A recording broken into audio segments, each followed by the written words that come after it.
Bueno, buenas tardes y bienvenidos a todos a una nueva sesión, la tercera del programa IECO de los grandes libros, que sabéis que en esta segunda edición le hemos titulado El ejercicio del poder y sus claroscuros. Agradecemos, como siempre, a Lola Montaguz, que es la vicedecana de calidad de la Facultad de Economía, y a Ginés Marco, director del Instituto Edith Stein de la Universidad Católica de Valencia, bueno, pues por brindarnos la posibilidad de que este programa pues, siga saliendo adelante también como lo está haciendo hasta ahora. Agradecemos también a Francisco, bueno, ahora Luis Pérez, director de organización de la cátedra, os lo va a presentar, pero bueno, lo tenemos por primera vez en este programa y estoy segura de que vamos a estar encantadísimos contigo, Francisco. Bueno, pues como os decía, esta es la tercera sesión del programa IECO y versará sobre la obra La política de Aristóteles. Lleva por título Aristóteles, el arte de vivir y convivir. Y como habéis visto, pues en el texto que estaba previsto para la lectura, aunque sé que algunos se han leído el libro entero, uno de los, pues los temas suscitados para el coloquio y para la reflexión, pues la excelencia como actitud ante la vida, el alma, la familia, la ciudad, la conexión entre sociedad y naturaleza, el buen uso de las pasiones. Y bueno, os lo recordaba pues porque a lo mejor sobre estos temas se nos ocurren preguntas y temas pues para debatir y para comentar con Francisco. Bueno, le doy la palabra a Luis Pérez para que nos presente al relator. Buenas tardes, muchas gracias Rita y bienvenidos una vez más. Es un honor estar aquí con vosotros y tener la oportunidad de moderar esta sesión de los grandes libros. Paso rápidamente porque lo que interesa es la ponencia del relator y el debate, con lo cual va a ser muy breve. Me han pasado una nota, tengo que admitirlo, pero estaba aprovechando para mirar en internet, que lo sabe todo, el extenso currículum de Francisco, y la verdad es que lo que voy a decir es bastante breve, tiene muchísimo más, pero bueno, vamos a ello. Por cierto, tengo que decir que es más joven que yo y eso ya me está llamando la atención. Es la primera vez que tengo al lado a alguien más joven que yo. Bueno, Francisco Arenas Dolz es profesor titular de Ética y Filosofía Política en la Universidad de Valencia. Tras doctorarse en Filosofía por la misma universidad, realizó un segundo doctorado en la Universidad de Bolonia como becario del Real Colegio de España. Siendo becario de Alexander von Humboldt Stiftung, ha profundizado estudios en la Universidad de Friburgo. Además, ha sido profesor visitante en el Boston College y en las universidades de Georgetown y Oxford. Actualmente es profesor en el máster y doctorado interuniversitarios en Ética y Democracia y miembro del Grupo de Investigación Éticas Aplicadas y Democracia. Ha centrado su investigación y docencia en el ámbito de la teoría de la comunicación, la retórica y la hermenéutica. Interesado por temas relacionados con la educación cívica y la participación ciudadana, su área de estudio se mueve en la intersección de la tecnología, las redes sociales, las políticas públicas y la sociedad. Y primicia de última hora, oficiosa, es el nuevo director del Departamento de Ética de la Universidad de Valencia. Perdón, de Filosofía. Pues te cedo la palabra, Francisco, cuando quieras. Pues muchísimas gracias. Creo que se escucha por allá, ¿verdad? Es que tengo la tendencia a acercarme el micrófono, pero aquí veo que está muy bien.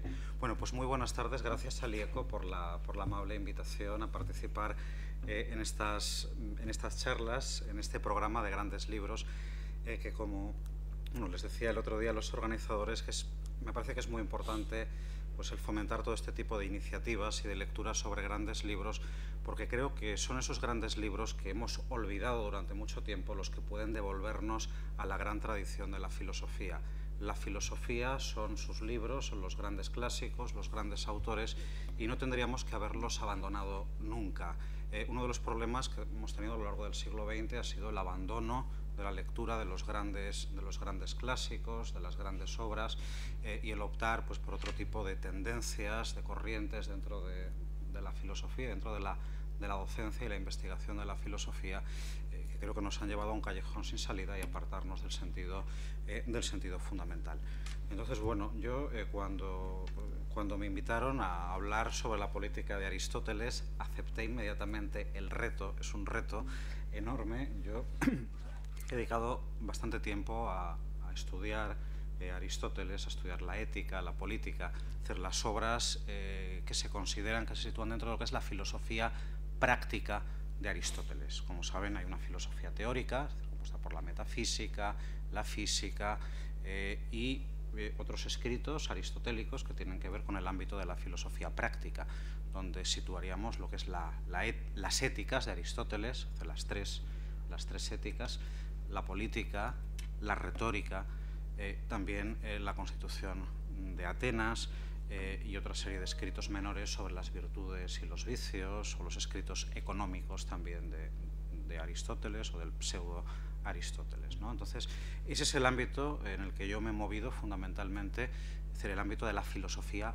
práctica aristotélica, las conexiones entre ética y política, y es de eso de lo que he venido aquí a hablarles y a contarles pues, las que a mí me parecen que son las ideas clave del pensamiento aristotélico en el ámbito de la filosofía práctica, y en concreto intentar mostrar en estos minutos qué es lo que tiene que decirnos la política de Aristóteles hoy en el siglo XXI a nosotros. Es decir, han sido muchísimas las lecturas que se han hecho de la filosofía política de Aristóteles, de la política de Aristóteles, de este libro que tengo aquí, han sido muchísimas. Es decir, por este texto han pasado miles de ojos y ha habido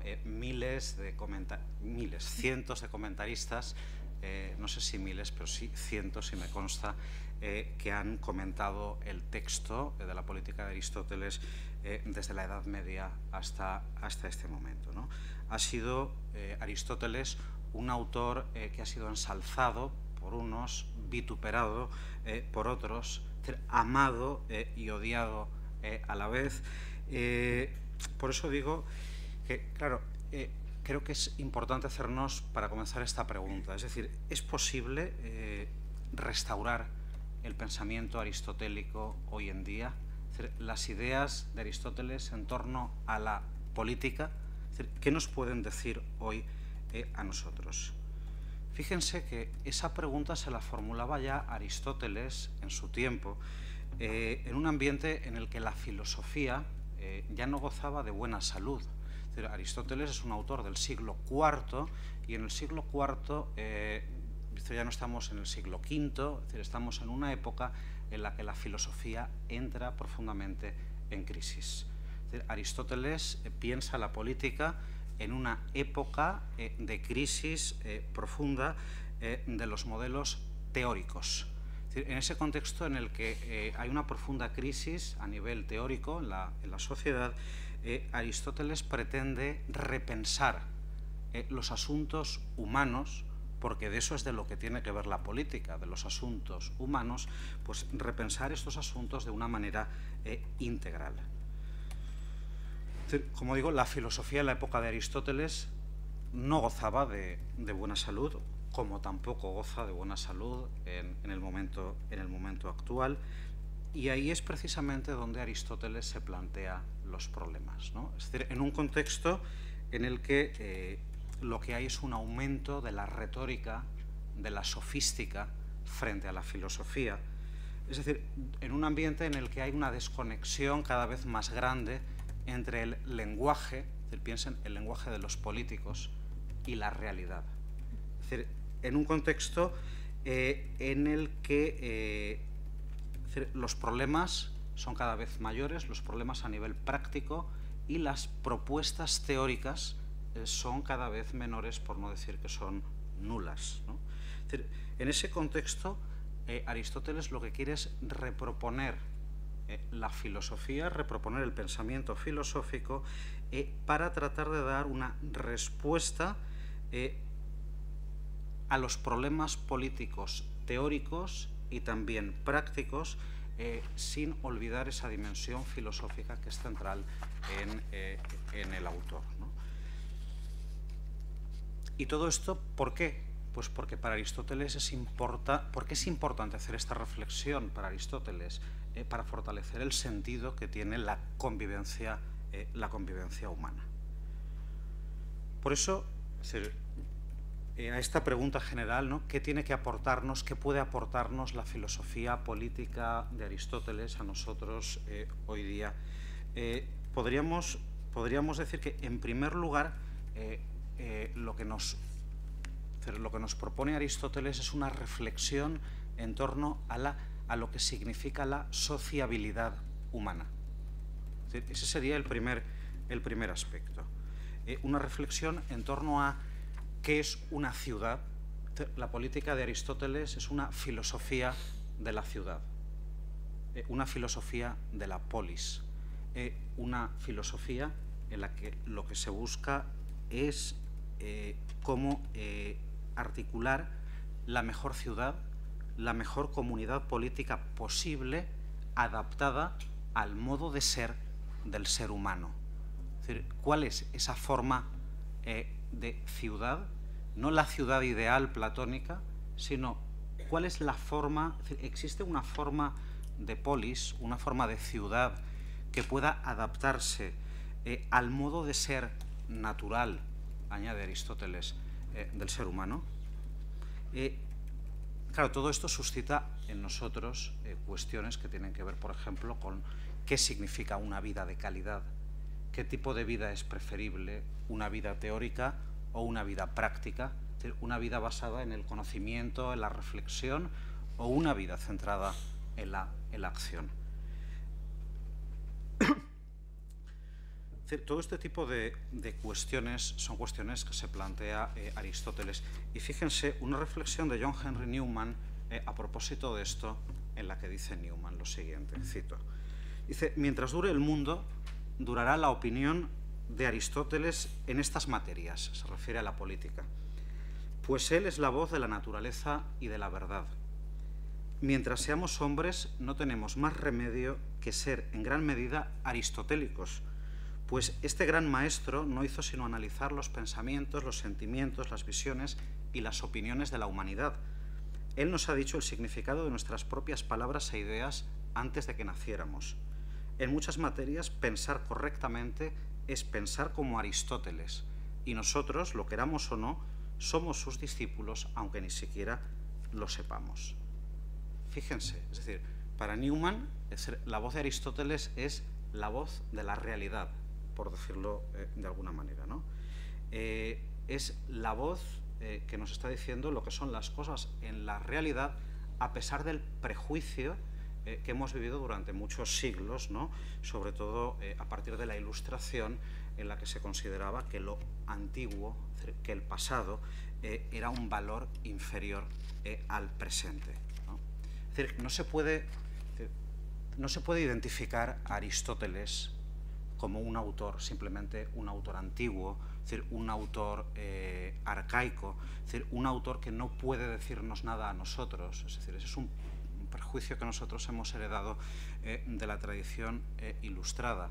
Pero lo que nos viene a decir Newman es que la riqueza teórica que alcanzaron los griegos en distintos campos, especialmente en el de la reflexión política, supera con mucho el pensamiento político que se ha generado en los siglos posteriores, sobre todo a partir de la Ilustración. Es decir, Aristóteles, por una parte, nos está dando una respuesta a problemas concretos de su tiempo, pero también a problemas de nuestro tiempo, que tienen que ver, por ejemplo, con la pérdida de la altura especulativa en el ámbito de la reflexión política.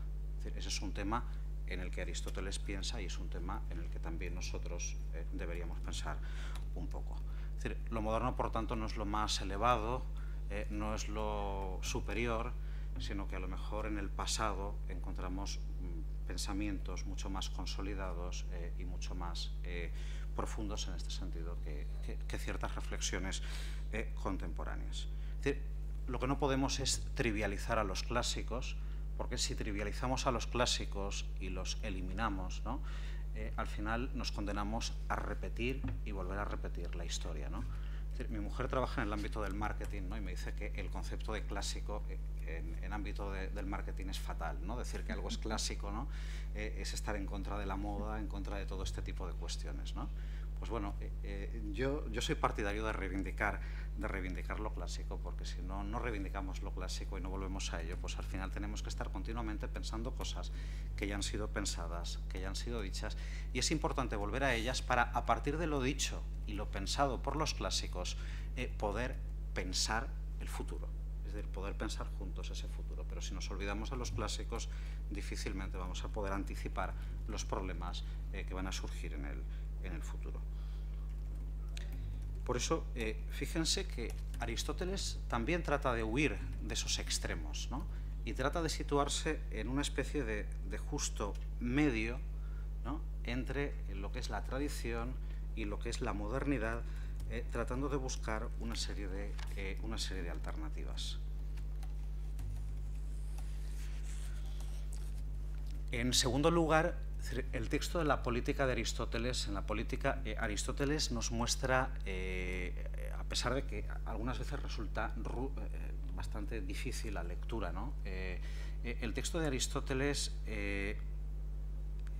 si uno lo lee con atención, ve toda la sensibilidad política, toda la sensibilidad y la cultura política que se encuentra detrás del texto para pensar radicalmente una serie de problemas que quizá hoy nosotros ni siquiera nos los planteamos, es decir, los damos ya por hechos, ¿no? Es decir, por ejemplo, ¿cuál es la mejor ciudad?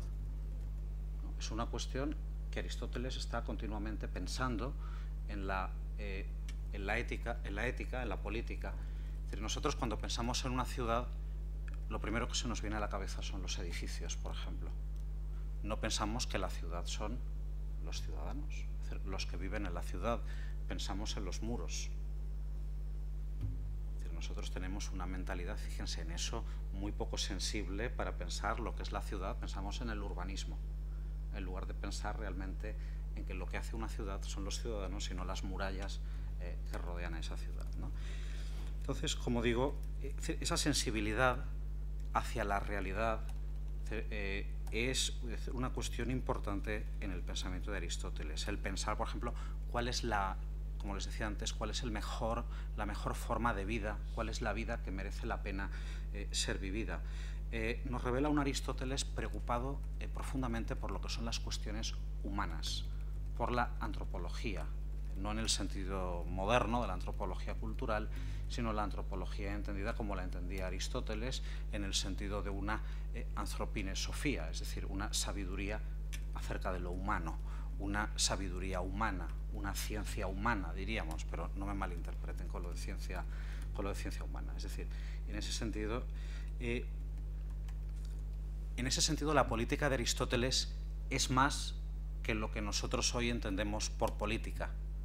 Es decir, es ética, es antropología, es sociología, es filosofía de la vida y de la vida real y concreta, y que trata de dar respuestas a los problemas reales y concretos para desde ahí tratar de crear un modelo de convivencia, un modelo de vivir juntos y modelar la vida humana de una manera mucho más intensa, ¿no?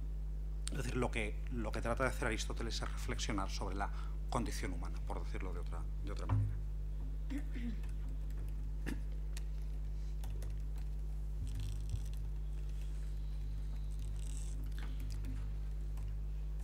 Fíjense que para Aristóteles, otro asunto importante, no hay ética sin política. Es decir, la ética y la política, Aristóteles las reivindica con la misma fuerza. No son la misma cosa, son dos cosas distintas, pero es importante la reflexión que Aristóteles hace. Por ejemplo, al comienzo de la Ética Nicómaco, en el libro 1, capítulo 2, Aristóteles habla de esta relación entre ética y política. Les voy a leer un fragmento de ahí, porque me parece importante. Dice Aristóteles en la Ética: si existe pues algún fin de nuestros actos que queramos por él mismo y los demás por él, y no elegimos todo por otra cosa, pues así se seguirá hasta el infinito, de suerte que el deseo sería vacío y vano, Es evidente que ese fin será lo bueno y lo mejor, y así no tendrá su conocimiento gran influencia sobre nuestra vida, y como arqueros que tienen un blanco, ¿no alcanzaremos mejor el nuestro? Si es así, hemos de intentar comprender de un modo general cuál es y a cuál de las ciencias o facultades pertenece. Parecería que ha de ser el de la más principal y eminentemente directiva. Tal es manifiestamente la política. En efecto, ella es la que establece qué ciencias son necesarias en las ciudades y cuáles ha de aprender cada uno y hasta qué punto. Vemos además que las facultades más estimadas le están subordinadas, como la estrategia, la economía, la retórica. Y puesto que la política se sirve de las demás ciencias prácticas y legisla además qué debe hacer y de qué cosas hay que apartarse, el fin de ella comprenderá los de las demás ciencias, de modo que constituirá el bien del hombre. Pues aunque el bien del individuo y el de la ciudad sean el mismo, es evidente que será mucho más grande y más perfecto alcanzar y preservar el de la ciudad, porque ciertamente ya es apetecible procurarlo para uno solo, pero es más hermoso y divino para un pueblo y para ciudades.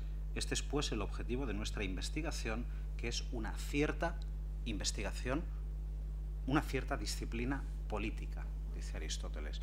Y esto lo dice no en la política, repito, lo dice en la Ética Nicómaco, libro 1, capítulo 1. Es decir, como ven, aquí Aristóteles está planteando la necesidad de una reflexión unificada entre lo que es ética y política, y fíjense que para Aristóteles la política es la ciencia suprema. Es decir, frente a Platón, que no ve distinción entre ética y política, Aristóteles plantea la política como una ciencia, él la llama en el texto epitécnica, es decir, una ciencia que dirige a las otras ciencias, a las otras técnicas, pero además es una ciencia, una técnica con unas características muy particulares. Es inexacta, incierta, y su finalidad no es el conocimiento, solamente el conocimiento, sino también la acción. Es decir, la política sería ese ámbito del ser humano como un ser que conoce, que sabe, que además es libre. Es decir, la política es una ciencia humana en el sentido de una sabiduría, como dice también el texto, una cierta sabiduría humana. Pero esto nos lleva a otro tema importante, ¿no? Es decir, esta relación entre ética y política. Fíjense que es necesaria esta relación entre la ética y la política para que la ética no sea una ética puramente individualista, una ética o una moral descomprometida, sino que la ética se desconecte de ese individualismo al que muchas veces estamos acostumbrados y se vincule a las cuestiones que tienen que ver con el compromiso, ¿no? El compromiso, la responsabilidad con los otros.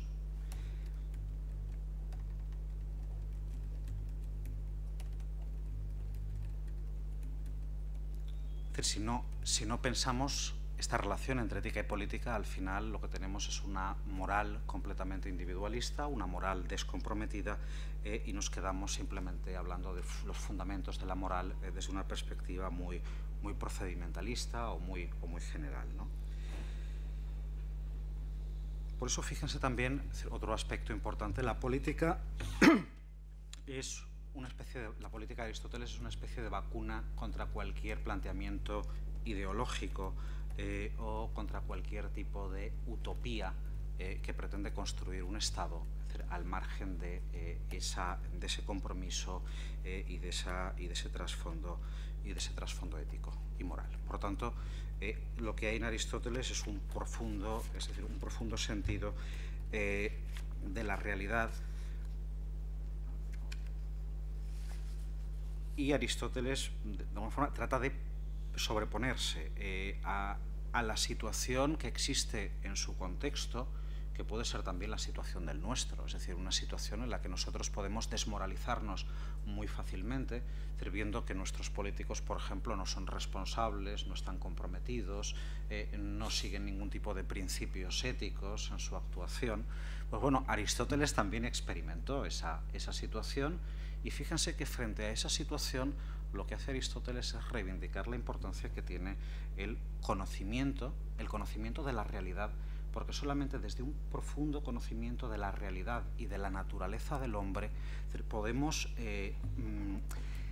tratar de ofrecer una serie de convicciones a las gentes que puedan arraigar suficientemente en sus corazones para que no estén sometidas a la presión de los hechos, de los medios, de la desinformación, o bueno, llámenlo como quieran, si quieren actualizarlo, ¿no?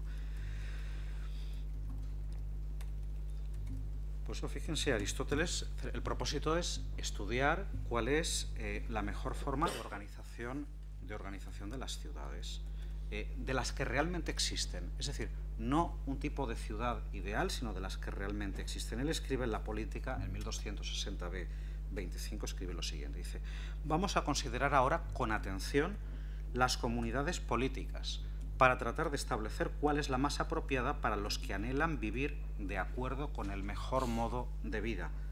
Asimismo, vamos a examinar las otras formas de organización políticas y no solo las que se encuentran establecidas actualmente en las ciudades que tienen reputación de gobernarse bien.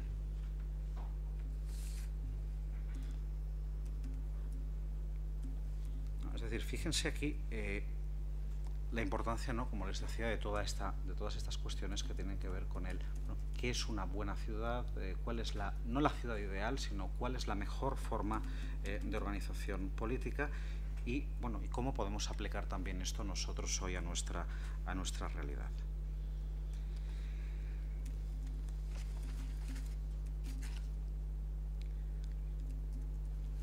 Fíjense que en este sentido la política de Aristóteles está profundamente, la política de Aristóteles está profundamente conectada con los otros escritos de Aristóteles. No se puede hacer una lectura de la política de Aristóteles independientemente del resto de obras, no se puede aislar del resto de obras, sino que hay que leerla en el contexto del resto de escritos, porque las reflexiones políticas de Aristóteles están ancladas a una concepción filosófica muy propia del autor, y que es usable en distintos ámbitos independientemente del tema. Por eso, para pensar a fondo la política, es importante leerla también, o leer también la ética, y leerla en conexión con la metafísica y con otros escritos del autor.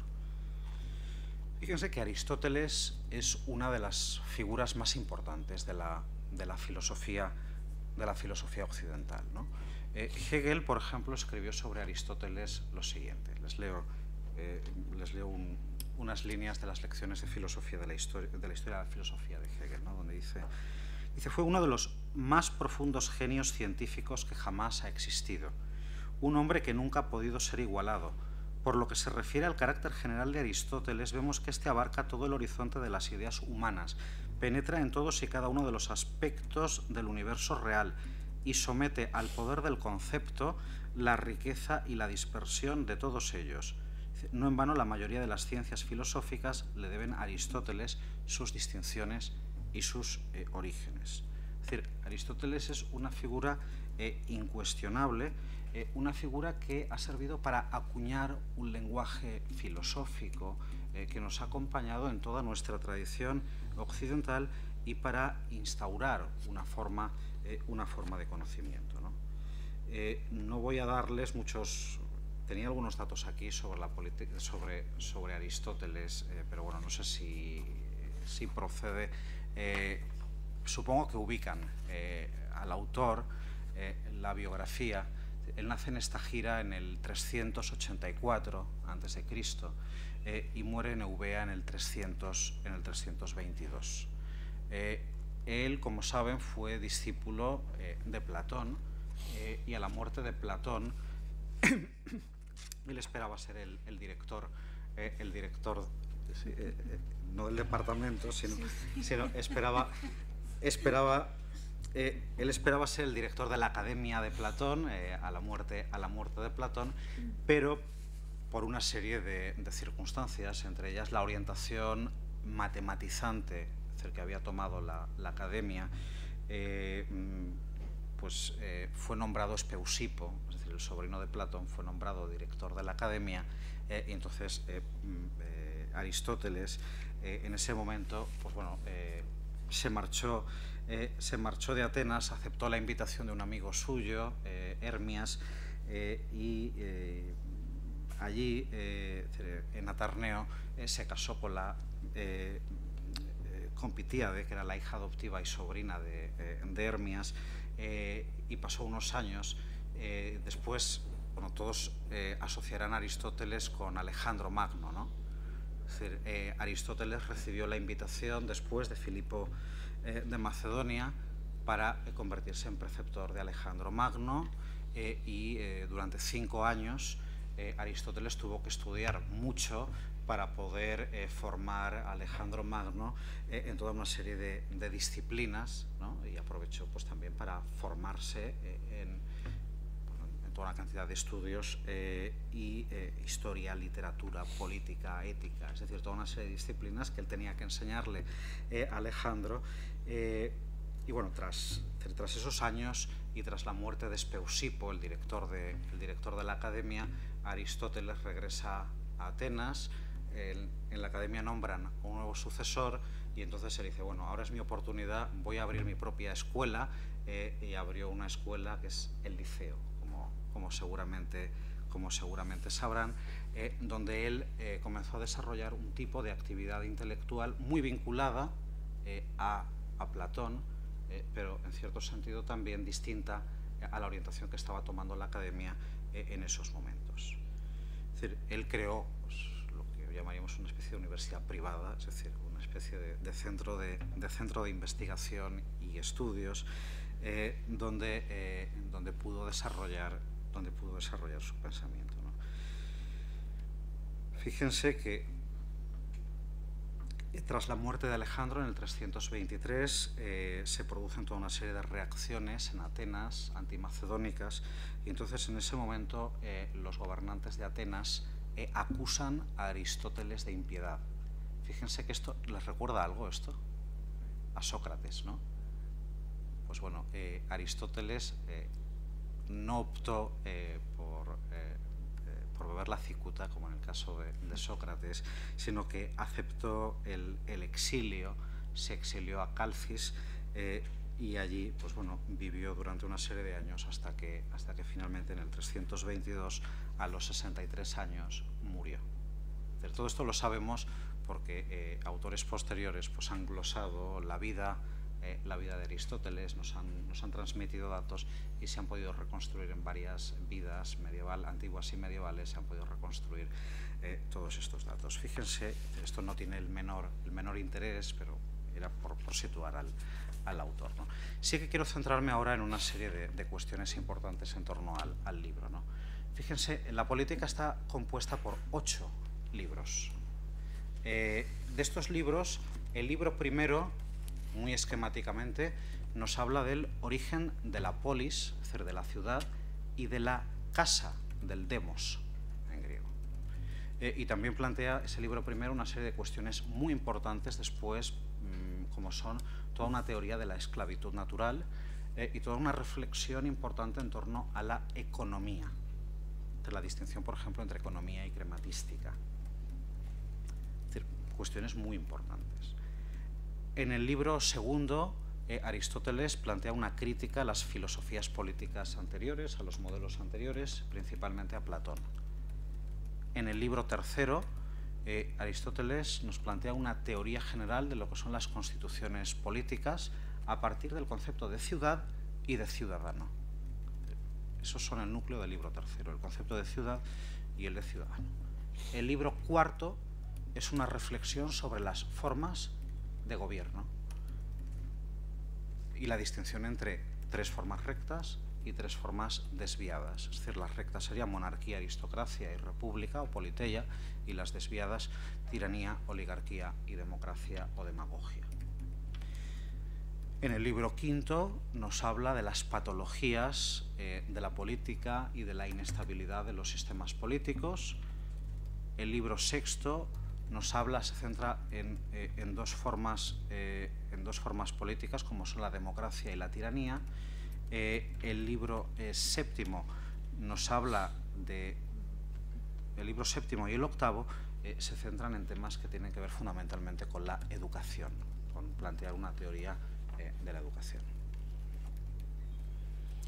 Bien, de todos estos temas yo he seleccionado 5 cuestiones que me parecen relevantes para comentarles. En primer lugar, el tema de la relación entre ética y política, ya lo había comentado antes, pero me gustaría volver sobre ese tema a partir del texto que tienen en la hoja que habrán podido descargarse, imagino, ¿no? Es decir, la política como ciencia de la felicidad y la relación entre la ética y la política, para Aristóteles, tiene su fundamento en la idea de que el ser humano es un animal social.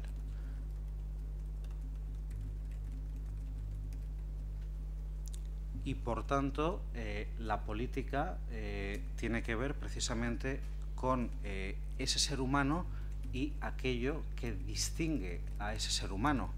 ¿Qué es lo que distingue al ser humano para Aristóteles? No que sea un animal político, un animal social, sino el hecho de que el ser humano posee logos, es decir, posee lenguaje, posee razón. Es la razón lo que distingue al ser humano. Fíjense, vamos a leer el texto y analizarlo con un poco de detenimiento. Dice, la comunidad... Vamos al segundo párrafo directamente, a mitad del segundo párrafo. La razón por la que el hombre es un ser social, más que las abejas o que cualquier otra especie animal gregario, es evidente. ¿No? Fíjense, es un animal social, dice, más que las abejas o que cualquier otro, dice, es evidente. Pero bueno, fíjense que las abejas también son animales sociales. Aristóteles no está diciendo que el hombre sea el único animal social o político, como dice el texto. Es decir, hay otros animales que también son sociales, viven en comunidades, viven agrupados. Es decir, es un ser social. Dice, más que las abejas, dice, es evidente. La naturaleza no hace nada en vano. El hombre es, por otra parte, el único que tiene un lenguaje inteligible, es decir, que tiene un logos. El sonido sirve para indicar el dolor y el placer, y eso es común a todos los animales, porque por naturaleza así se transmite la sensación de dolor y placer.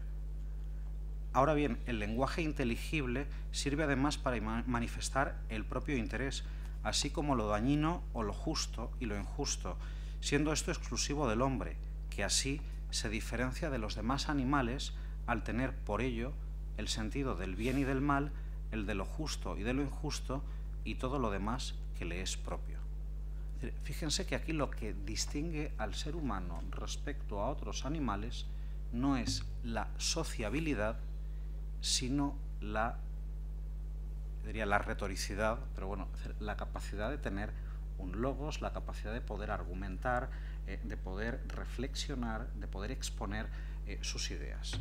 Pero fíjense que este logos, esto que en la traducción llaman lenguaje inteligible, es decir, no es un logos teórico solamente. Es decir, no es un logos que nos permita distinguir lo verdadero de lo falso, sino que el logos del que está hablando aquí Aristóteles es un logos práctico, una razón práctica que tiene que ver con lo que decía al final del texto, es decir, con la distinción entre lo bueno y lo malo, lo justo y lo injusto, lo conveniente y lo perjudicial. Es decir, el logos, la razón, el lenguaje inteligible, es la capacidad que tenemos para distinguir entre lo bueno, lo malo, lo justo, lo injusto, lo conveniente y lo perjudicial. Es decir, es un sentido práctico de las de las cosas. Y el ser humano para Aristóteles es el único que posee ese logos práctico, esa razón práctica, ¿no? Fíjense que al final del texto Aristóteles añade como una especie de coda, ¿no? Dice, y también la participación en estas cosas constituye la casa, ¿no? Y la ciudad, ¿no? La oikía, es decir, la casa y la ciudad, ¿no? Fíjense ahí la importancia que tiene para Aristóteles situar esto dentro del ámbito de dentro de la comunidad, lo que llama la koinonía, es decir, dentro de una comunidad. Pero fíjense que esa comunidad tiene varios niveles. Es decir, un nivel es el de la casa, es decir, el de la familia, podríamos decir, el de la oikía, donde uno establece relaciones de sociabilidad con sus familiares, con aquellos que son próximos. Pero fíjense que hay otros niveles donde los seres humanos desarrollamos también nuestra sociabilidad. Es decir, otro, por ejemplo, es el ámbito del demos, es decir, el ámbito de la comunidad constituida por una agrupación de familias que constituye lo que podríamos llamar un pueblo, es decir, una comunidad formada por la agrupación de familias.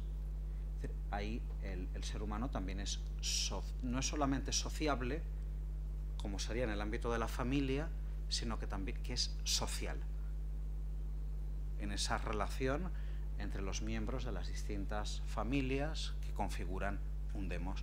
Pero fíjense que hay otro nivel donde el ser humano, podríamos decir hoy, actualizando la terminología, es político, es decir, el ámbito de la ciudad. Es decir, como ven, son distintos círculos en los que pasamos de la sociabilidad a la socialidad y de ahí a la politicidad o a lo político, ¿no? Es decir, hay distintos ámbitos en los que el ser humano vive y convive, es decir, con otros en el ámbito de la ciudad, ¿no? La otra cuestión importante en el texto de la política es la idea de la vida buena, es decir, o la idea del vivir en sociedad. Es decir, ¿cuál es el mejor tipo de vida? ¿La vida virtuosa o la vida contemplativa? Es decir, ¿cuál es preferible?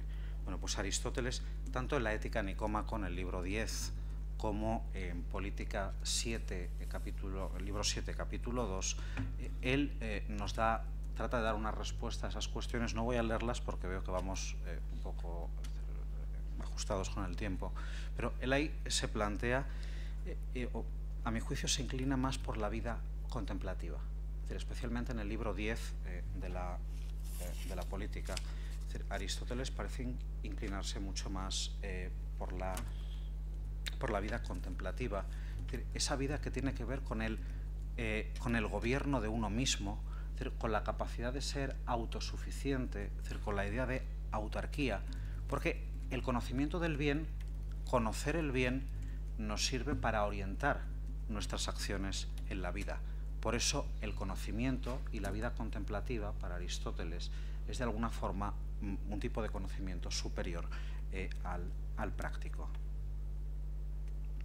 Además, fíjense otra cuestión, el logos, es decir, esta capacidad, este lenguaje articulado del que estábamos hablando, esta razón, es la que permite que la ciudad pueda seguir subsistiendo.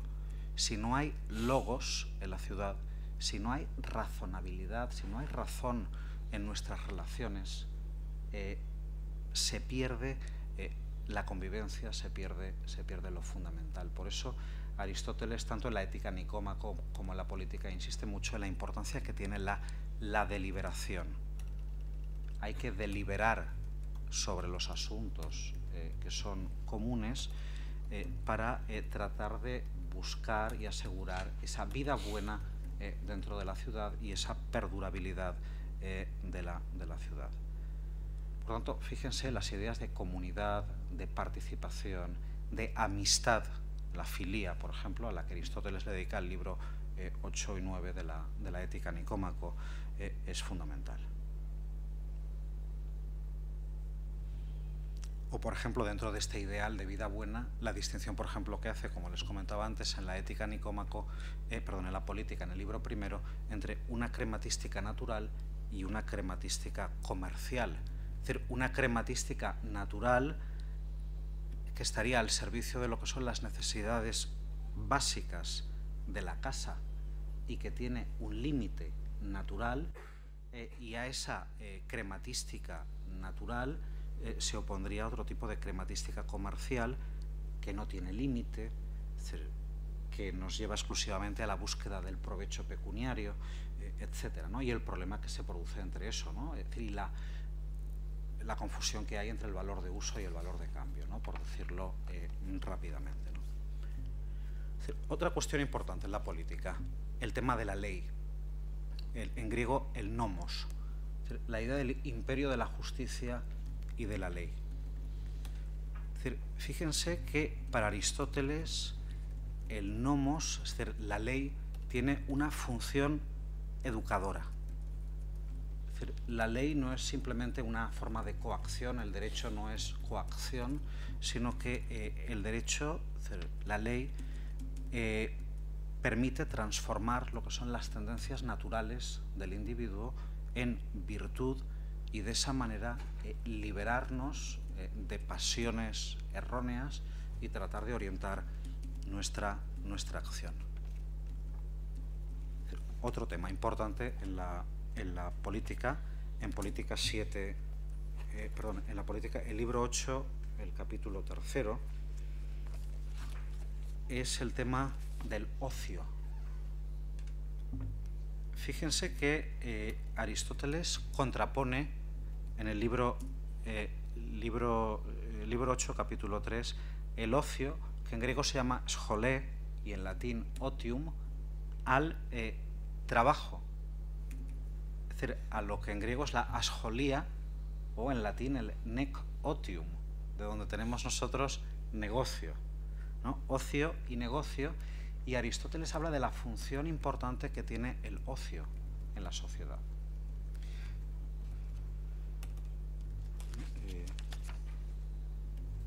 Por ejemplo, fíjense, les leo. Dice, la naturaleza misma procura no solo poder trabajar bien, sino hacer buen uso del ocio, que es, para repetirlo una vez más, el principio de todas las cosas. El ocio, el principio de todas las cosas. Dice, en efecto, si ambos son necesarios, pero el ocio preferible al trabajo y fin de él. Hemos de investigar, pues, cómo debemos emplear nuestro ocio. No ciertamente jugando, dice Aristóteles, porque entonces el juego sería necesariamente el fin de nuestra vida, lo cual es imposible. Los juegos deben emplearse más bien en medio de los trabajos, porque el trabajo duro requiere descanso, y los juegos son para descansar, mientras que el trabajo va siempre acompañado de fatiga y esfuerzo. Por eso hay que introducir los juegos vigilando los momentos oportunos para hacer uso de ellos y aplicándolos como una medicina, pues el movimiento del ánimo que con ellos se produce es un relajamiento y mediante este placer se produce el descanso, bueno, etcétera, ¿no? Es decir, fíjense la importancia de esta reflexión también hoy en día en una sociedad donde vivimos todos excesivamente acelerados, presionados, ¿no? En el ámbito laboral, estamos trabajando también en nuestro tiempo de ocio, y nos convencen de que eso es mucho mejor para nosotros, ¿no? Pues bueno, el recuperar esta sensibilidad hacia este tipo de cuestiones se encuentra ya en Aristóteles, ¿no? O fíjense la idea, por ejemplo, de esa importancia que tiene la amistad en las relaciones sociales y políticas, ¿no? Es decir, allí donde no hay amistad, no hay relación política posible.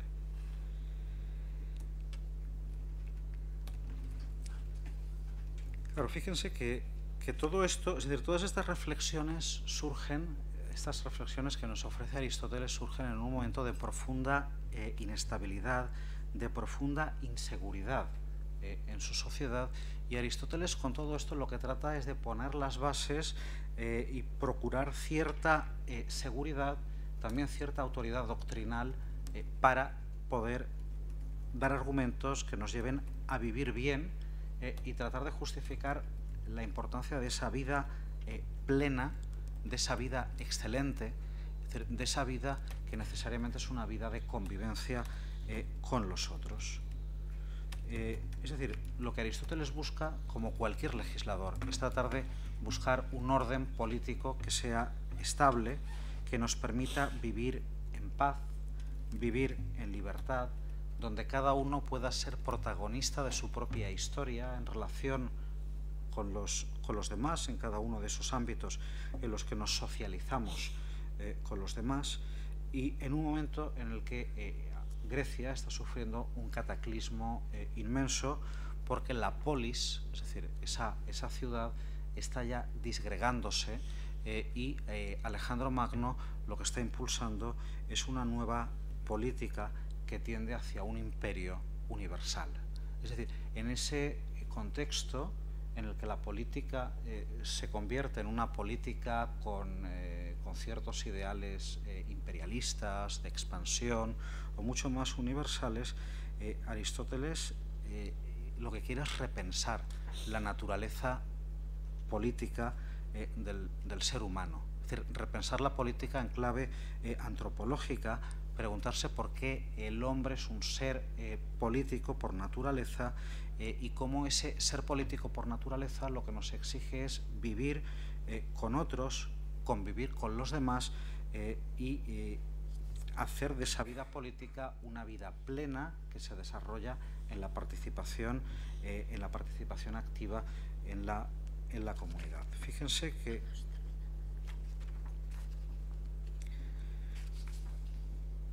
Fíjense que a todo esto ya, por ejemplo, Platón trató de dar respuesta en varios escritos. Creo que en la sesión anterior estuvieron me parece que estuvieron comentando el Gorgias de Platón, ¿no? Es decir, como ya ahí Platón está tratando de dar unas respuestas. También en el libro primero de la República,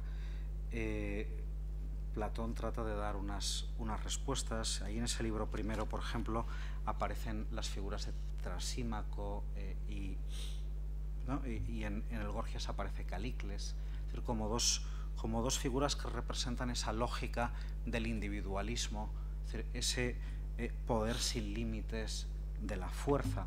Entonces, frente a ese poder sin límites de la fuerza que representan Calícles y Trasímaco, es decir, Aristóteles lo que está reivindicando es el poder de la razón. Es decir, frente a la fuerza, lo que hay en Aristóteles es una propuesta de la razón, y si es posible y si merece la pena ser justo, es decir, ser virtuoso en la ciudad, es decir, trae cuentas, ser bueno, o realmente, es decir, contribuye esto a que las cosas sean mejores, o realmente no. Es decir, Aristóteles trata de dar una respuesta, pero una respuesta no ideal, como Platón, a estas cuestiones, sino que trata de dar una respuesta práctica a estas cuestiones, profundizando en el estudio de la realidad humana. Fíjense que él estudió 159 constituciones aproximadamente, las recopiló para poder escribir su política. Es decir, su política está basada en una investigación empírica sobre las distintas formas de gobierno que se articulaban en esas distintas polis. Es decir, él trata de, en un momento de crisis, de pensar la importancia que tiene la ciudad como el ámbito en el que se despliegan nuestras vidas, y que por tanto es importante pensar qué es aquello que le puede dar cohesión a esa convivencia. Pues bueno, lo que le da cohesión a esa convivencia es la existencia de un nomos, como decía antes, de una ley, es decir, de una constitución, pero de una constitución que sea algo más que una estructura rígida, jurídica, sino de una constitución que pueda convertirse a través de la educación en una forma de vida, es decir, en algo que las personas puedan hacer suyo, y que garantice tanto su vida individual, sus libertades, sus derechos, como la vida en la comunidad o en el grupo en el que se encuentran. Por eso lo que plantea Aristóteles es una restauración de la razón práctica frente a proyectos ideales como el proyecto platónico, pero una razón práctica que se aplique al estudio de los asuntos auténticamente humanos y que trate de dar una respuesta en momentos de disensiones, de inestabilidad política, donde parece que los problemas no se resuelven, sino que continuamente nos están amenazando con toda una serie de cuestiones. Pues bueno, frente a eso, la idea de Aristóteles es la de tratar de asegurar un sistema político que sea viable, viable y además efectivo, funcional, que trate de dar respuesta a esos problemas que se plantean. Por eso me parece que la obra de Aristóteles es un clásico, porque trata de dar respuesta a un problema que es fundamental, que ha sido fundamental a lo largo de toda nuestra historia, y siempre, para terminar, en momentos de crisis, fíjense, en momentos de crisis en nuestra historia occidental se ha vuelto a la política de Aristóteles para tratar de buscar una respuesta a esos problemas. Por ejemplo, cuando se redescubre el texto de la Política, se traduce al latín, es un momento en el que se están repensando las relaciones, por ejemplo, entre la Iglesia y el Estado, entre el papado y el Estado, ¿no? También, por ejemplo, en la época de la Reforma se vuelve de nuevo al texto aristotélico. En la época de la conquista también, tanto Sepúlveda como Bartolomé de las Casas, por ejemplo, volvieron al texto de la Política para repensar desde ahí el contexto que estaban viviendo y tratar de encontrar en ese modelo de razón práctica que nos presenta Aristóteles una forma de dar respuesta a los desafíos de su tiempo. Y bueno, dejo aquí la presentación, pero espero que haya un debate ahora intenso y que podamos seguir discutiendo estas cuestiones. Muchas gracias.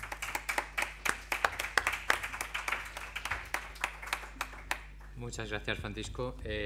Bueno, vamos fenomenal de tiempo. Tenemos 45 minutos. Bueno, somos un poco generosos. Quizá lleguemos a los 50. Depende. Bueno, damos paso, como es costumbre, a la ronda de preguntas, debate abierto. Pero yo me voy a tomar la licencia de hacer la primera pregunta, ¿vale? Francisco, ¿crees que estamos en un momento histórico, contextual, en el que hay que volver a echar mano de la política y repensar el contexto, sobre todo a nivel nacional, también europeo, por cierto, pensando en términos de los que pensaba Aristóteles como un clásico? ¿Crees que es un momento adecuado? ¿Puedo contestarte ahora? Por supuesto. Bueno, pues me parece que totalmente, ¿no? Fíjense, por poner un ejemplo, la distinción que hace, la clasificación que hace Aristóteles de los regímenes políticos, ¿no?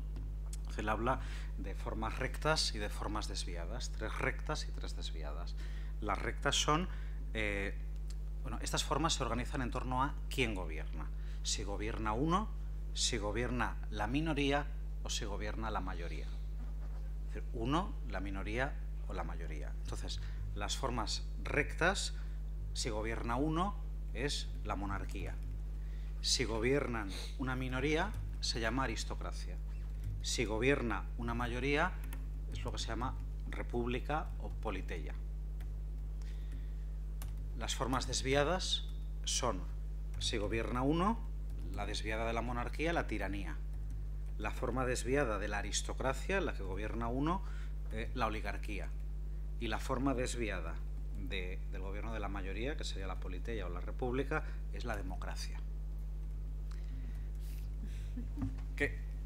Tienen el cuadro, ¿no? No he traído la diapositiva, pero fíjense, Aristóteles dice una cosa importante. Dice, las formas rectas no se dan nunca. En la realidad, la monarquía, la aristocracia, es decir, la monarquía entendida como realeza. Aquí habría que distinguir entre monarquía y basileia en griego. Es decir, no es lo mismo la monarquía que la realeza. Pero bueno, Aristóteles dice, las formas rectas no se dan en ningún lugar de la tierra. Es decir, la monarquía, la aristocracia o la república, ¿no? Lo que se dan son formas desviadas. Es decir, se da tiranía, oligarquía y democracia. Entonces el problema es, bueno, ¿y cuál es la mejor forma de gobierno? Para no caer en esa rueda, ¿no?, de la que habla Maquiavelo y otros autores, en la que pasamos de un régimen a otro, porque lo importante es buscar la estabilidad política. Bueno, Aristóteles no habla de lo que después desarrolla Maquiavelo y antes Polibio, hablando de la circularidad de los regímenes políticos, sino que Aristóteles cree que lo importante es buscar una mezcla en el gobierno entre por lo menos dos formas políticas. Por ejemplo, entre la oligarquía y la democracia. Entre el gobierno de muchos, o la aristocracia si quieren, y la democracia. Él se debate en la política en torno a estas cuestiones en los libros centrales. Bueno, intentar combinar en la práctica un modelo en el que por una parte haya unas élites, es decir, una oligarquía, pero por otro lado también esa oligarquía tiene que estar compensada con que el pueblo, ¿no?, la democracia, pueda tener voz y pueda participar. Es decir, porque si exclusivamente lo centramos todo en una oligarquía, al final el pueblo lo que va a hacer es empezar a manifestarse, empezar a reivindicar sus derechos, y entonces eso va a generar una inestabilidad política. Entonces dicen, lo más hábil es combinar un sistema, por ejemplo, oligárquico con otro democrático, o democracia, por ejemplo, y aristocracia, es decir, para que sean a lo mejor unos pocos, es decir, virtuosos los que gobiernan, pero esos pocos virtuosos dan, es decir, también pueden servir para hacer de ejemplo, es decir, para que la democracia, para que aquellos que forman parte del pueblo pues puedan tener también ocasión de acceder, por ejemplo, a la cultura, ¿no? Es decir, todo esto a mí me parece muy importante hoy en día, es decir, en un contexto en el que sobre todo vivimos en mucha polarización política, ¿no?, entre o una cosa u otra, ¿no?, entre un modelo u otro. Es decir, la capacidad a lo mejor de intentar articular unos sistemas mixtos que no nos hagan pues caer después en toda una serie de revueltas. Precisamente los griegos le tenían mucho miedo a todo esto, ¿no?, a las revueltas, a las disensiones dentro de la ciudad, y lo que trataban era de buscar un sistema lo más estable posible, pero siendo conscientes de que tiene que estar armonizado todo esto. Fíjense que esto ya está, por ejemplo, en Solón. Solón, que es legislador de Atenas, lo que trata es de, frente a las leyes de Dracón, que eran unas leyes que favorecían únicamente a un grupo dentro de la sociedad, tratar de, en la Constitución que elabora, incorporar a los distintos grupos para que todos se sientan reconocidos dentro de ese grupo. Hoy nosotros tendríamos que tener la habilidad también en la política de hacer lo posible para poder incorporar a todas y a todos y que todos se sientan reconocidos y que intentemos potenciar desde ahí la convivencia. Adelante. Como siempre, nombre y el micro, por favor.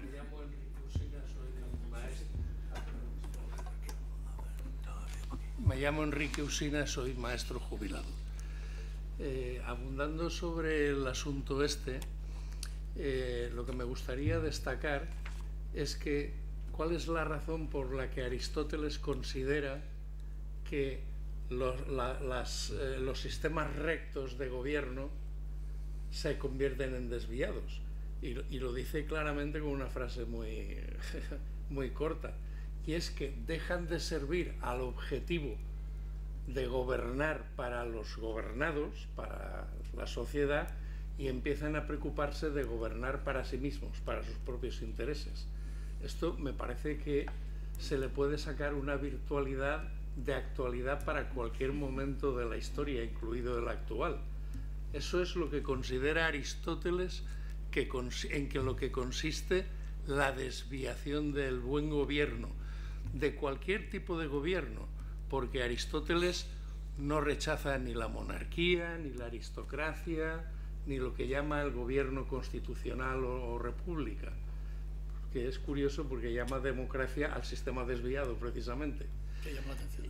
Sí, a mí me ha llamado la atención, claro, estamos acostumbrados a otra cosa, y además es muy curioso que no solo no rechaza estos tres sistemas, incluso tampoco rechaza los desviados del todo, porque él lo que va a decir es que va a depender la conveniencia de cualquier sistema de gobierno de la ciudad, que es verdad que es la ciudad en lo que él piensa, pero claro, es que los griegos conciben la ciudad como Estado. En realidad es el Estado donde cree Aristóteles que se alcanza la perfección y la satisfacción de todas las necesidades humanas.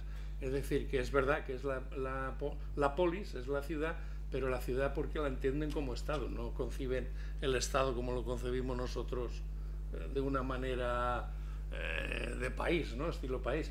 Son la ciudad más los campos y territorios que lo cubren. Todo esto tiene mucha importancia porque así los sistemas de gobierno dependerían de cuál es la situación en varios aspectos, en varias variables de cada estado, de cada ciudad. Él dice que lo ideal sería un estado no demasiado grande y no demasiado pequeño. Un estado en el que hubiera, y esto es curioso, una mayoría de clase media. Porque dice que eso es lo que más equilibra. Es que es curioso que hable de eso, que es tan actual. Porque eso es lo que equilibra los intereses. Es decir, si una aristocracia empieza a trabajar para sus propios intereses, como la aristocracia es el gobierno de unos pocos, que en principio está bien, no lo rechaza, pero que claro, si tiene tendencia a empezar a gobernar por sus intereses en lugar de por los de la polis, en lugar de por los del Estado, pues ya se ha desvirtuado y va a provocar lo que en el libro séptimo me parece que es las revoluciones y todo, que es donde trata todo esto. Entonces, la clase media sería lo ideal para Aristóteles, pero claro, eso depende de la situación de cada sitio. Y desde luego lo que dice es un buen gobierno tiene que estar sujeto a las leyes. Esto es lo que nosotros llamamos Estado de Derecho. Es decir, a las leyes las ha de obedecer tanto el que gobierna como el gobernado. Y el gobernado ha de obedecerlas de buena fe y con agrado, ¿no? Intenciones y tal. ¿Estás de claro, acuerdo? eso dependerá de cómo le gobiernen también. Y ese es el asunto por el que se fastidia todo. Y bueno, no sé, a mí me parece que incidir en estos terrenos, Estado de Derecho, clases medias, es bastante interesante. Sí, no, Aristóteles no está pretendiendo tomar el cielo por asalto, cosas de estas, sino que lo que está ofreciendo, claro, tampoco es cuestión de leerlo como si fuera un socialdemócrata o cuestiones, o llevarlo a la actualidad. Es decir, por ejemplo, Martha Nussbaum, que es una autora contemporánea, Martha Nussbaum, tiene una lectura de Aristóteles donde trata de actualizar su pensamiento y precisamente situarlo dentro de esa tradición más del liberalismo social, tratando de buscar pues, este tipo de cuestiones. Otros, en cambio, lo sitúan dentro del ámbito del comunitarismo. Es decir, Aristóteles ha sido utilizado muchas veces por distintos intérpretes para llevarlo a un sitio o al otro. Claro, eso es leerlo por su flexibilidad. Por la flexibilidad que tiene, porque nos proporciona un marco conceptual muy rico desde el que podemos explorar muchas alternativas. Pero yo vuelvo a insistir en la importancia que tiene el logos, por eso les había puesto ese texto, ¿no? El logos puede asociarlo al tema de la ley, ¿no? Del nomos, ¿no? La importancia, fíjense, frente a los sofistas en su tiempo, no he podido entrar en esto, pero la cuestión importante en Aristóteles es el debate con los sofistas de su tiempo, es decir, contra aquellos que defendían el derecho del más fuerte. Es decir, en el caso, por ejemplo, del Gorgias, ¿no? O en el caso del libro primero de la República. Es decir, frente a quienes sostienen el derecho del más fuerte o la posibilidad de convertir el argumento fuerte en un argumento débil y viceversa. Es decir, frente a este tipo de desconexión entre el lenguaje y la realidad, y cómo muchas veces esto se utiliza para manipular, pues bueno, la importancia de volver a la razón práctica, de volver a un concepto de razón, de logos, que nos permita prestar mucha más atención, es decir, concienciarnos mucho más de lo que son las cosas y recuperar el sentido. Cuando Enrique estaba hablando precisamente de esto, ¿no? De el dejar de servir al objetivo que tiene la política, ¿no? Es decir, claro, cuando algo pierde el objetivo con el que había nacido, pues ya las cosas dejan de tener sentido. Y esa cuestión es la cuestión que estamos viviendo también nosotros hoy, es decir, una sociedad en la que al perder el sentido nos encontramos desorientados y entonces es cuando surgen los conflictos y no podemos organizar esa convivencia de la que está hablando el autor. Adelante. Vamos a intentar ser breves y así intervenimos la mayor parte del aforo. Bueno, yo me llamo Javier Sancho y soy funcionario jubilado de la agencia tributaria, como ya dije el otro día. Bien, vamos a ver. Lo primero que tengo que decir es que si me he leído este libro es gracias al programa IECO Grandes Libros. Tengo que decirlo porque es un libro que lo tenía ahí, un libro interesante, que está pendiente, pero no lo había leído y seguramente no lo hubiese leído nunca. Y gracias a este curso, pues me lo he leído y no me arrepiento. Es un libro interesante, lo recomiendo si no lo habéis leído alguno de vosotros o de ustedes, porque trata muchas cosas, es decir, no solamente estos temas que estamos hablando, y ahora apuntaré un poco a lo que ha dicho Enrique, sino que los libros 7 y 8, tengo una chuleta, si no recuerdo mal, pues habla de la educación y habla, por ejemplo, de que hay que enseñar gramática, gimnasia, canto, y analiza el canto. Habla también del matrimonio, habla del control de la natalidad, curioso, incluso habla de que la edad idónea para casarse es 37 años para el hombre y 18 para la mujer, lo cual lo digo como anécdota, pero me ha llamado la atención que el gran filósofo Aristóteles descienda a estos detalles un poco, digamos, banales, ¿no? Bueno, banales entre comillas, ¿no? Dicho eso, también en la línea que ha comentado Enrique, me ha llamado la atención que como una desviación de la República se llame democracia. Yo creía que era demagogia. Yo siempre he pensado la frase de Churchill, esa célebre, que dice que la democracia es el peor de los sistemas políticos si acentuamos todos los demás. En fin, esa es la frase que creo yo que debe ser norte y guía, menos desde mi punto de vista. Si bien es verdad que la democracia ateniense era una democracia peculiar, es decir, solamente los hombres libres, los hombres son los que tenían acceso a todos los honores, a todos los cargos, todos los derechos políticos. Ni las mujeres, corrígeme por favor, ni los metecos, los extranjeros, ni los esclavos, por supuesto, tenían ningún acceso a esa democracia. Por lo tanto, bueno, es una democracia que está bien históricamente, está bien analizarla, pero que era una democracia muy singular, muy propia de la polis griega, ¿no? Bien, dicho esto, yo lo que quería preguntarle a usted es, de todo lo que ha dicho, que me ha parecido muy interesante, muchas cosas, pero si tuviera que sintetizarlo en una idea, sé que ha complicado esto, ¿qué es lo que destacaría del libro? Es decir, tengo que decir una idea solamente a un público, por ejemplo a este que estamos aquí, del libro de Aristóteles que fuera aplicable, digamos, al tiempo actual. Algo un poco en lo que ha comentado usted también, pero yo me refería más genérico, es decir, ¿qué es lo que destacaría del libro? ¿Qué es lo más? Piensen en esto, ya sé que es complicado, ¿no? Pero bueno, me atrevo a preguntar. Muchas gracias. Pues gracias, Javier. A ver, lo fundamental para mí, ya en ese sentido iba el título también de la intervención de hoy, es la idea de la convivencia. Algunos lo llaman comunidad, yo no he querido llamarlo comunidad por las implicaciones que tiene dentro de una tradición política, de filosofía política muy concreta en la actualidad, que es el comunitarismo, pero me parece que es central las bases que pone Aristóteles, las bases teóricas que pone en la política para basar la convivencia, y la convivencia en distintos niveles, es decir, no solamente en el nivel político, es decir, por favor, no pensemos política en Aristóteles como la política tal y como la pensamos hoy, sino pensemos la política en una serie de círculos, en una serie de esferas en las que se encuentra el ámbito de la familia, el ámbito de los pueblos, de las distintas comunidades a las que pertenecemos, y el ámbito mayor, que sería el de la polis. Entonces, ¿cómo intentar buscar, es decir, en cada uno de esos ámbitos, es decir, potenciar redes de convivencia y de reconocimiento entre las personas? Eso es, a mi juicio, lo fundamental de la política, y todo eso desde una idea de razón, es decir, de logos, tradúzcanlo como quieran, es decir, de razón práctica, para tratar de articular a través de la deliberación propuestas que nos lleven a una forma de vida cívica.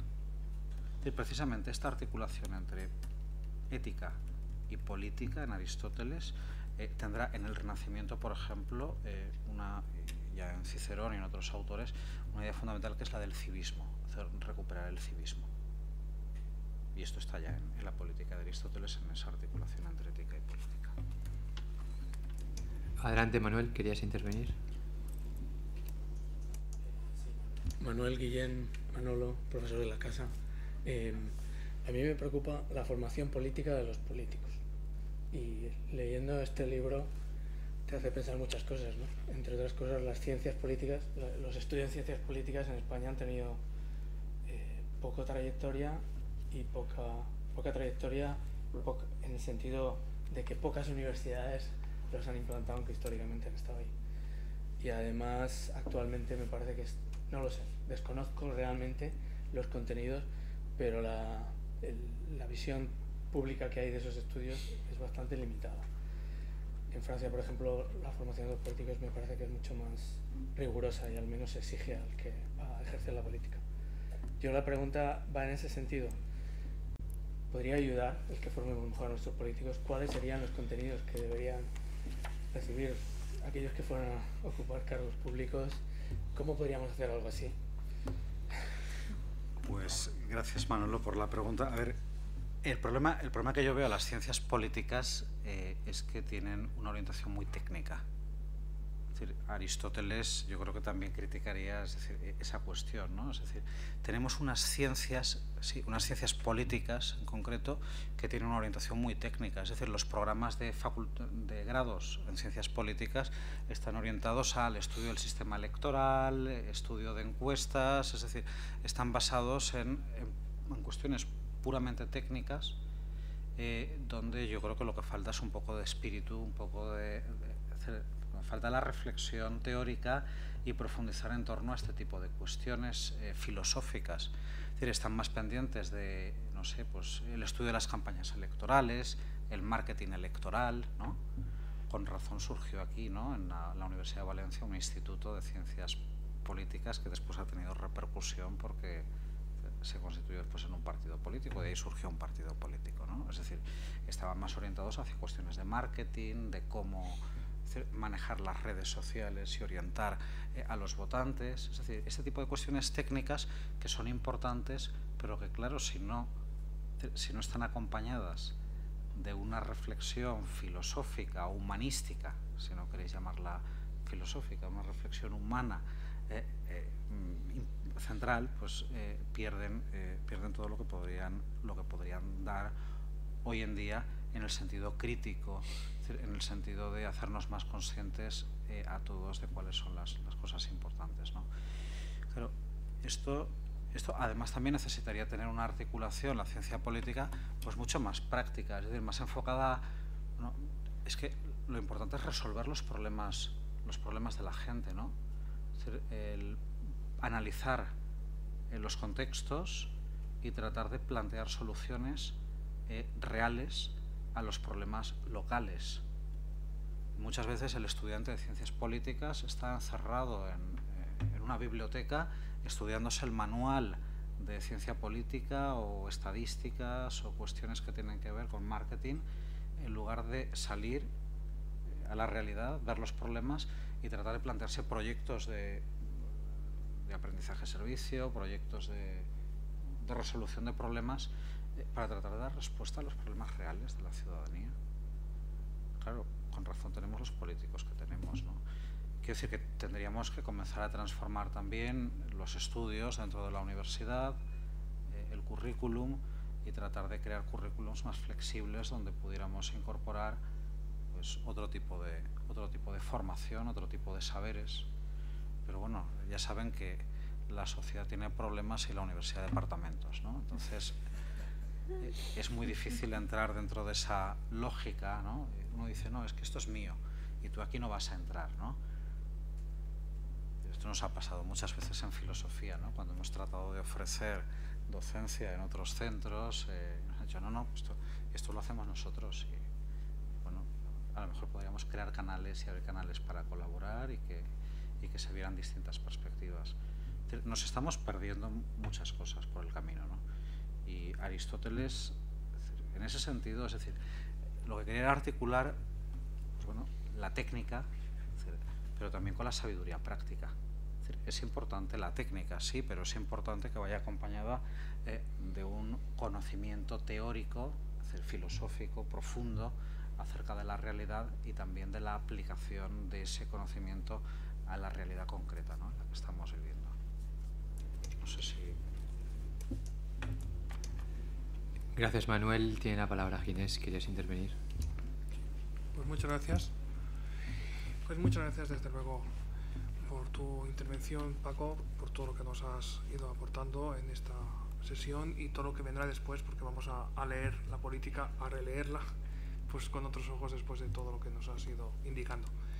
Yo quería hacer hincapié en algún aspecto que quizá no lo has destacado sobremanera, pero lo has dejado incoado en muchos puntos y quisiera o me gustaría que lo pudieras explayar un poco más.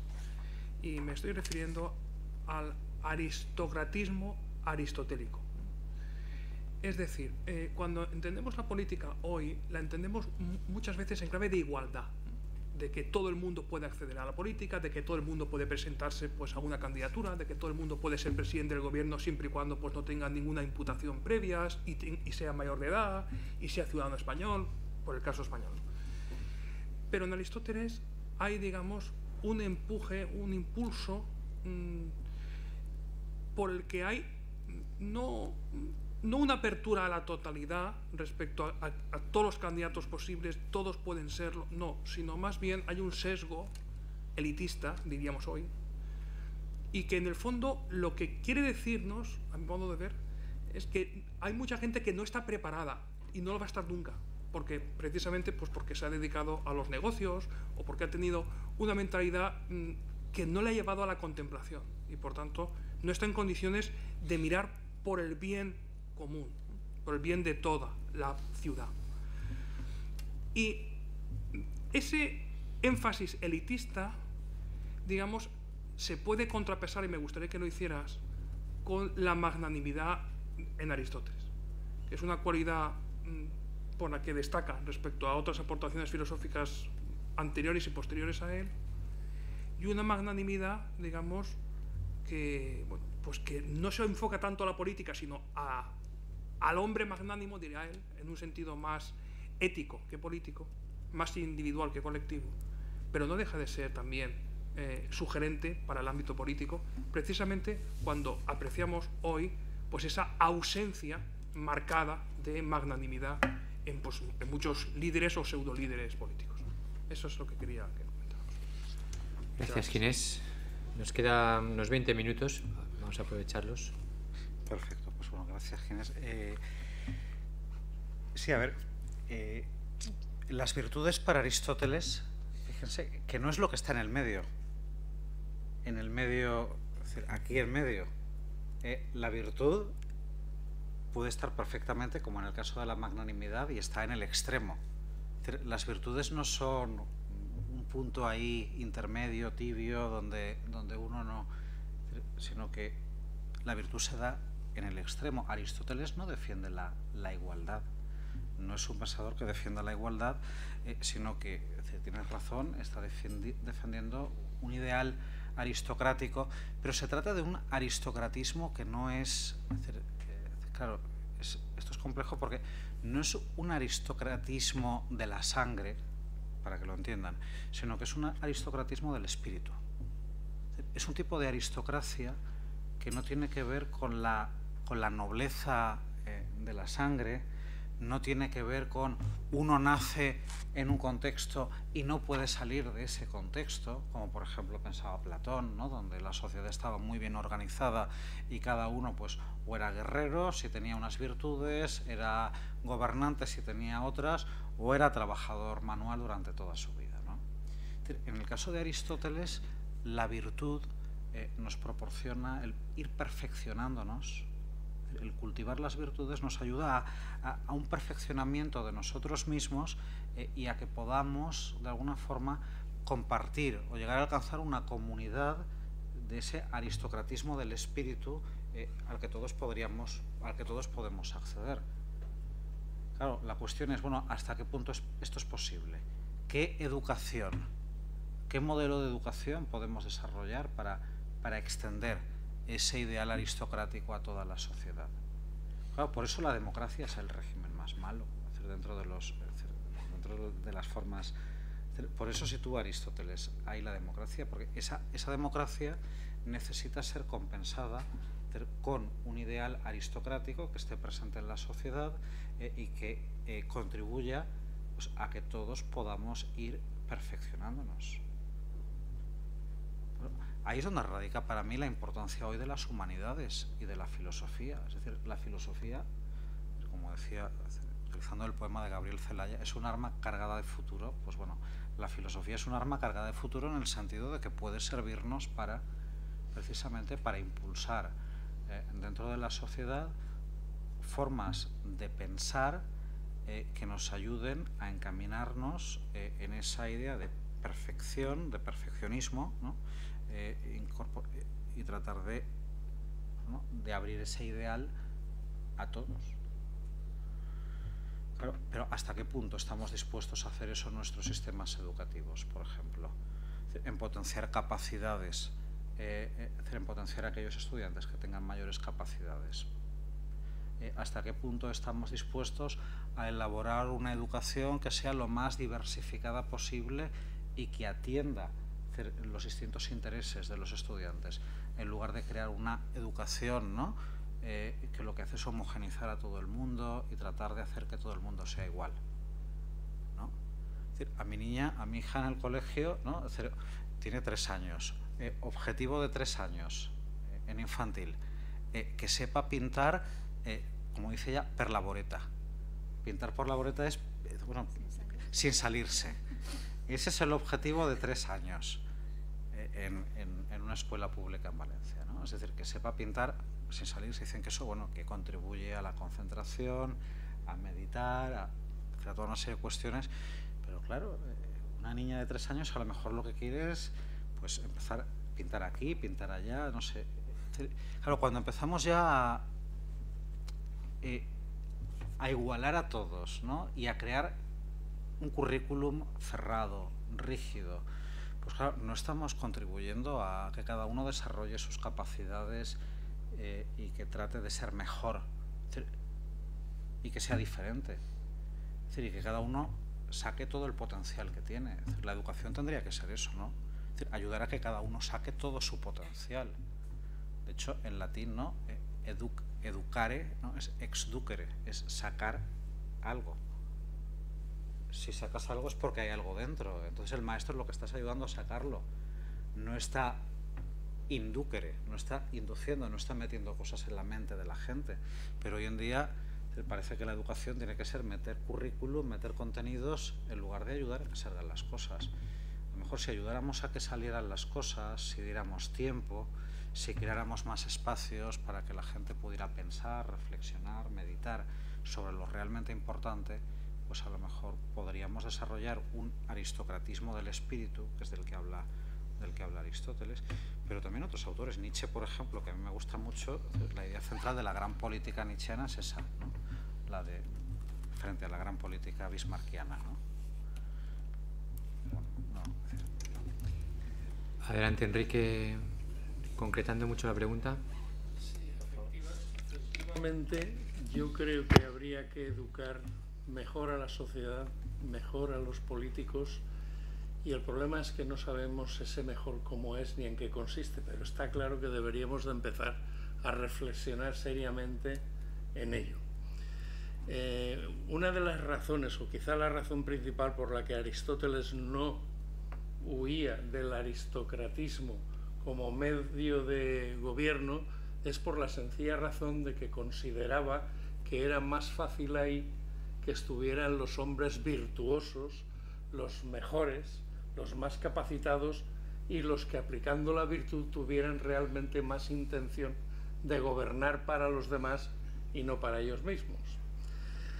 En función de esto, a mí me gustaría hacer una pregunta ahora. ¿Realmente estamos en una democracia de la que desde hace ya muchas décadas estamos tan orgullosos? ¿Estamos en una democracia real? ¿O estamos en una especie de aristocratismo que ha conseguido engañarnos diciéndonos que somos el pueblo soberano y que gobierna a través de la democracia representativa? Claro, aquí habría que dar el salto entre lo que la democracia de la que está hablando Aristóteles, que es directa, y la democracia representativa. Pero con el tema de la democracia representativa, lo que a mi juicio está pasando es que los partidos políticos, vamos a los gobernantes directamente, están gobernando más bien para ellos que para el pueblo. Y eso en función de una necesidad que tienen, que a mi juicio consiste en lo siguiente: ¿cuál es el principal problema que se plantea el líder o los líderes, mejor los líderes, de cualquier partido político y de todos ellos? Pues muy sencillo, que depende de sus partidos y lo que tiene que hacer es lo que sea, engañando, mintiendo, fingiendo, cualquier cosa para lograr que sea su partido el que alcance mejores resultados en las elecciones, porque eso es la de colocar a los amigos, no deja de ser eso, no deja de ser eso.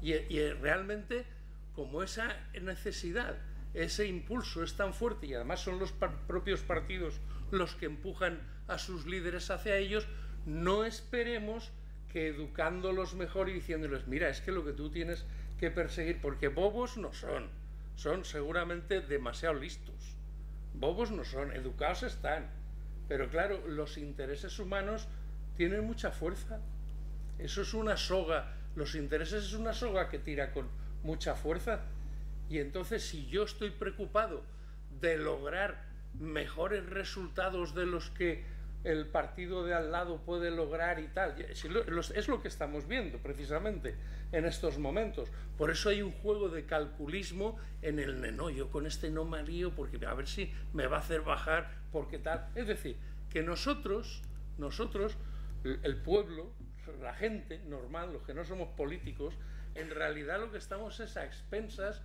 de sus engaños, de sus intentos de convencimiento para que nos parezca mejor unos u otros. Pero en realidad lo que estamos es no diré aristocratismo, ¿no? Lo que estamos es en un oligarquismo, digamos, el sistema ya degenerado.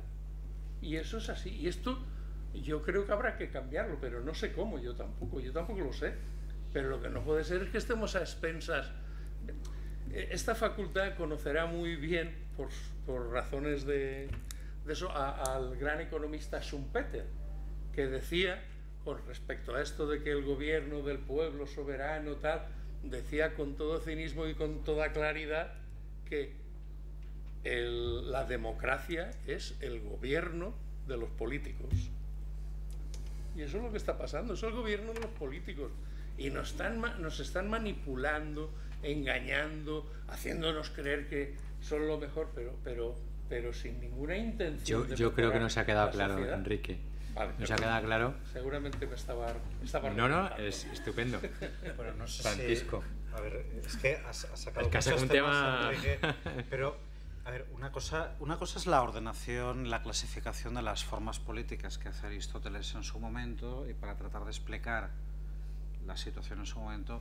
Claro, y otra cuestión es el problema de la democracia representativa en nuestro mundo contemporáneo y si existen otros modelos mejores que el de la democracia representativa o alternativas a la democracia representativa, que es una cosa que ya desde los años 70 con Carol Pateman y con Benjamin Barber y con otros autores pues ya comenzó a hablarse de esto, ¿no? De los modelos participativos de democracia frente a los modelos exclusivamente representativos, ¿no? Entonces, son dos ámbitos, yo creo que convendría distinguirlos, ¿no? El de puramente Aristóteles y luego nuestros problemas.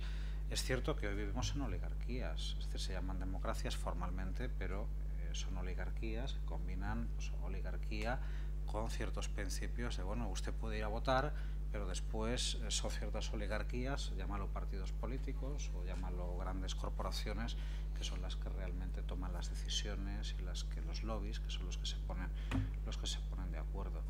Claro, toda la crisis estalló precisamente porque la oligarquía fue cada vez más fuerte y aquello que llamábamos democracia pues se fue debilitando cada vez más, ¿no? Es decir, no supimos de alguna forma equilibrar esas dos cuestiones.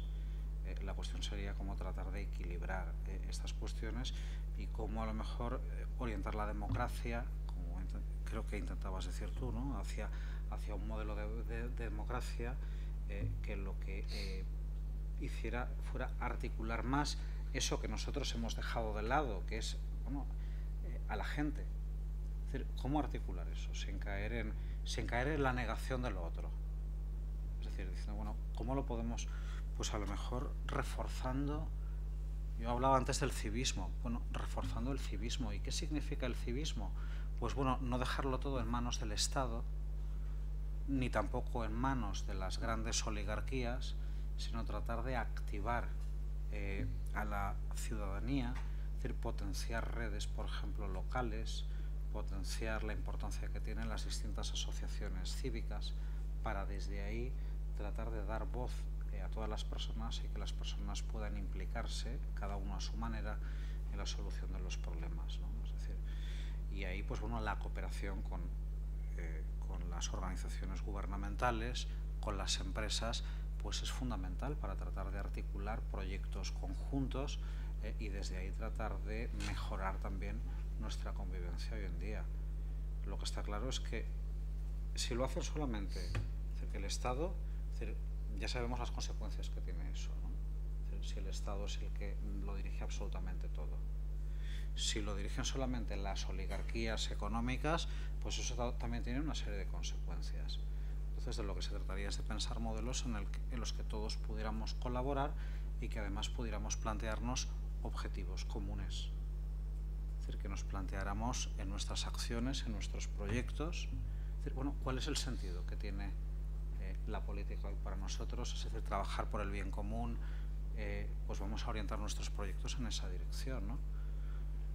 Hoy en día, por ejemplo, supongo que han oído hablar de los objetivos de desarrollo sostenible, es decir, de la importancia que tiene, es decir, trabajar en una serie de 17 objetivos, ¿no? La reducción de la pobreza, la educación, la igualdad de género, la creación de alianzas, etc.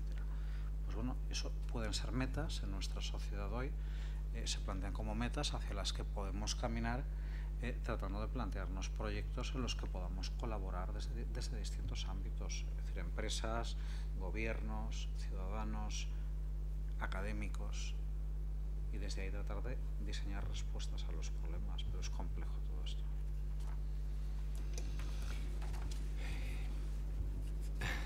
Empezamos por el fondo. Nos quedan solo 5 minutos. Hay tres Lo voy a hacer lo más rápido que pueda. Hay 3 intervenciones, si somos breves yo creo que caben las 3. A ver, bueno, mi nombre es Yolanda Arenas y soy coach ejecutivo. En el mundo actual en el que vivimos, que yo soy una apasionada de estar también viendo pues, lo último en inteligencia artificial y en realidad aumentada y todas estas cosas, hay un tema también muy candente que es salvarnos de nosotros mismos, que sería cómo vamos a trabajar en esta dirección, que no es un futuro que viene, que ya es en el que estamos en él, donde exista una ética y que sea pues como la guía, ¿no? de cómo estamos haciendo esa transición, esa transformación digital, ¿no? Y estaba pensando, mientras recogiendo un poco lo que decías antes de la formación y la educación y demás, de cómo llevamos a las universidades, públicas o privadas, introducir la filosofía, ¿no? La ética. Y estaba pensando en la conexión de la empresa. Al final, es decir, dentro del mundo de la empresa, si se puede incidir en que tanto para la transformación digital, para la inteligencia artificial, todo lo que está aquí ya, es necesario trabajarlo desde una base ética, ellos mismos pueden ser unos grandes catalizadores para que tanto en la política como en el ámbito educativo se trabajen más con estas disciplinas y se hagan más transversales en cualquier caso. Entonces, no sé si pensáis que puede ser, además de la iniciativa, que os doy la enhorabuena, Manuel, porque me encanta, que estáis trabajando pues con empresas, haciéndolas que se impliquen en este instituto, porque creo que pueden serlos, o sea, llegando a los políticos, ¿no? Llegando directamente a la educación, ¿no? La sociedad estamos como estamos, y yo creo que puede ser un gran catalizador el seguir incidiendo en que la empresa se involucre mucho en ese tipo de iniciativas, para que sean los que estén demandando luego profesionales y talento que salga de las universidades con esta formación mucho más transversal y más holística. No sé qué opináis al respecto. Gracias, Macarena. A ver, la pregunta es que has abierto muchos ámbitos. A ver, si puedo, en una frase, tratar de responder. A ver, el problema, por supuesto que la filosofía creo que podría aportar mucho en el ámbito de las empresas. Es decir, por ejemplo, todos los temas que tienen que ver con el pensamiento crítico, el tema de la colaboración, la cooperación, el crear redes, es decir, son muy importantes. La formación ética, humanística, etcétera, son muy importantes. Pero fíjate, hay una cuestión también de fondo que a mí me interesa más, que es, hasta ahora, muchas empresas, por ejemplo, empresas de tecnología, han estado preocupándose, unas más que otras, unas menos, por diseñar un instrumento cada vez más perfeccionado técnicamente. ¿No? El teléfono, ¿no? Versión 5, 6, 7, 8, 9, 10, 11 y llegaremos al infinito con versiones perfeccionadas. Pero hemos utilizado igualmente la tecnología para, por ejemplo, crear, potenciar redes de colaboración entre las personas para que las personas puedan establecer más vínculos entre ellas y puedan ayudarse. Es decir, a lo mejor ahora la tecnología tendría que parar un poco en todo ese desarrollo puramente tecnológico en el que está y decir, bueno, ¿cómo utilizamos la inteligencia artificial hoy en día, por ejemplo, para que esto pueda ayudar a las personas pues a desplazarse mejor, a vivir mejor, a sentirse mejor consigo mismas? Es decir, claro, para eso, es decir, un tecnólogo con formación puramente técnica, es muy difícil que pueda dar una respuesta. Tendría que pensarlo pues con un sociólogo, con un economista, con un historiador, con un filósofo, es decir, con toda una serie de profesionales con los que poder sentarse de manera interdisciplinar y trabajar y pensar soluciones, pero yo creo que hoy en día tendríamos que orientarnos más por esa línea. Gracias, Francisco. Lo siento, pero una única intervención y será la última. Quedan 5 minutos. Culpa mía. Gracias. El micrófono, el micrófono. Por favor, el micrófono. Gracias. Breve es que yo me he hecho cuatro psicoanálisis. Me he gastado todo un dineral para aprender quién soy. Y he llegado a la conclusión de que soy un devorador de mujeres. Devorador de mujeres. Sin embargo, no viola ninguna, no las he tratado todas bien. Pero hay una cosa que tener en cuenta. Yo ficharía a todos los filósofos. Y este señor que está riéndose ahí, lo vamos a fichar en nuestro blog. En nuestro blog yo lo ficharé a usted porque a mí me interesan personas como usted. Que sean bondadosas, que hablen con conocimiento, que hayan leído. Yo he leído mucho, ¿eh? Yo tengo más de 16.000 libros, no los he leído todos, por supuesto. Pero pago a gente para que me lean. Y yo estoy muy feliz de haber conocido la filosofía porque para mí es la clave. Por supuesto que hay exceso de tecnología, estoy de acuerdo. La tecnología está llevándonos a unas aceleraciones que nos están rompiendo la humanidad. Pero en fin, esto es una cosa que ya trataremos aquí. Yo estoy muy contento de que aquí se hagan estas cosas, porque aquí se aprende, ¿eh? Aquí se aprende. Ahora, de eso a pensar que vamos a cambiar el mundo va a ser muy difícil, ¿eh? Va a ser muy difícil. Gracias, esto creo que ha sido un gran final. Gracias, Francisco, por tu intervención y os emplazamos a la próxima. Luego le preguntas. Luego hablamos. Bueno.